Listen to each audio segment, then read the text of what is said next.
குருப்யோ நமக. அன்பான ஆத்ம நண்பர்களுக்கு பணிவான ஆத்ம நமஸ்காரங்கள். இன்று நாம் திருப்பள்ளி எழுச்சி 10ஆம் பாடலை பார்ப்போம்.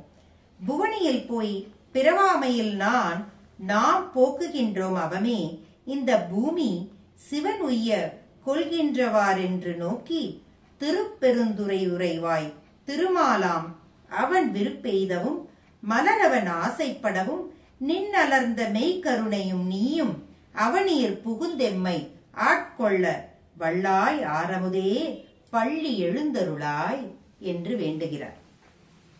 பிறவிக்கடலை எளிதாக கடக்க உதவும் முதன்மை துறையாம் திருப்பெருந்துறையில் உரையும் எம்பெருமானே, உன்னை வணங்குகிறோம். இந்த புவியில் தோன்றி விழிப்புணர்வு கொண்ட ஆன்மாக்கள் எல்லாம் சிவனருளால் அடியார்களாக மாறி ஈசனால் ஆட்கொள்ளப்படுகின்றார்கள். சிவக்கிருபையால் அவனது அனுபவங்களில் திளைத்து மகிழ்கிறார்கள். பூமியில் மனிதராக பிறக்காத காரணத்தால் சிவனால் ஆட்கொள்ளப்படாமல் வீணாக நாள் போகின்றதே என்று திருமாலும் அவனது நாவித் தாமரையில் மலர்ந்த நான்முகனும் வருந்துகின்றார்கள். அடியார்களுக்கு மட்டுமே அருள் புரியும் நீ அவர்களுக்கும் தயவு கொள். கருணையுடன் இந்த உலகிற்கு வந்த எங்களை ஆட்கொண்டு அருளும் நீ எவருக்கும் கிட்டாத அருள் செல்வம், எங்களுக்கு மட்டும் கிடைத்த அமுதம் என்ற எண்ணும் போதே நெகிழ வைக்கின்றது அருள் வள்ளலே. சிவபெருமானே, எங்களை காக்கும் பொருட்டு நீ எழுந்தருள வேண்டும் ஐயனே.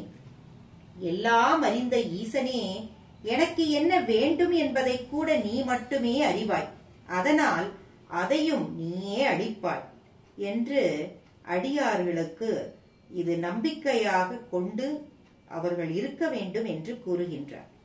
அதாவது அயனுக்கும் ஆளுக்கும் கூட அறியாத நீ, எவருக்கும் கிடைக்காத நீ என்னை வேண்டி பணி செய்ய ஏற்றுக்கொண்டது வேடிக்கை என்கிறார். நீ என்ன கொடுத்தாலும் அது செய்தாலும் அதை நாங்கள் ஏற்போம். நீயே எங்கள் தலைவன்.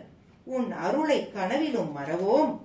உன் விருப்பம் எதையும் மகிழ்வோடு ஏற்போம். எங்களுக்கென்று எந்த விருப்பமும் இல்லை. ஒருவேளை எங்களுக்கு ஒரு விருப்பம் உண்டாயிற்றென்றால் அதுவும் உந்தன் விருப்பமாகவே இருக்கும். உன்னை தவிர இந்த உலகில் நாங்கள் விரும்புவது ஒன்றும் இல்லை. ஏனென்றால் உன்னை தவிர வேறு எதுவும் நாங்கள் அறியவில்லை என்று மாணிக்கவாசக பெருமானார் கூறுகின்றார். இதுவே சரணாகதி நிலை. தான் தன்னுடையது தன்னால் ஆனது என்று எண்ணும் போதுதான் துக்கம் தோல்வி எல்லாம். ஈசனை உணர்ந்தவர் தம்மால் ஆனது ஒன்றும் இல்லை என்று உணர்ந்து கொள்வார்கள். அந்த சரணாகதி நிலையானது. அதைதான் இந்த பாடல் உணர்த்துகிறது. படைக்கும் காக்கும் தேவர்கள் கூட இந்த மார்கழி அதிகாலையில் ஈசனை தாங்கள் தரிசிக்க முடியவில்லையே, இந்த மானிடர்கள் அந்த பாக்கியத்தை பெற்றுள்ளார்களே என்று வியக்கின்றார்கள். ஆனால் பெரும் கருணை கொண்ட எங்கள் சிவபிரானே, நீயோ எங்களை தேடி வீதியில் வருகின்றாய். இந்த புண்ணியம் கிடைக்க நாங்கள் இன்னும் வழி வழியாக உங்கள் அடியாராக இருக்க விரும்புகிறோம். எங்களுக்காக திருப்பள்ளி எழுந்து எங்களை காக்கும் சிவமே, உம்மை என்றென்றும் போற்றுகின்றோம் என்கின்றார் மாணிக்கவாசக பெருமாள். அதாவது உறக்கமே உறக்கம் அப்படி என்பதே கிடையாது நம் ஆதி சிவத்துக்கு. ஆனால் கற்பனையாக திருப்பள்ளி எழுச்சி பாடி ஈசனோடு ஒன்ற வைக்கும் இந்த பாடல்கள் மகத்துவம் மிக்கவை. திருவெம்பாவை திருப்பள்ளி எழுச்சி பாடல்களை மனமுருகி பாடும் எந்த ஆன்மாவும் நிச்சயம் ஈசனை உணர்ந்து கொள்ளும் என்பது சைவத்தின் அடிப்படையாக அசைக்க முடியாத ஒரு நம்பிக்கை.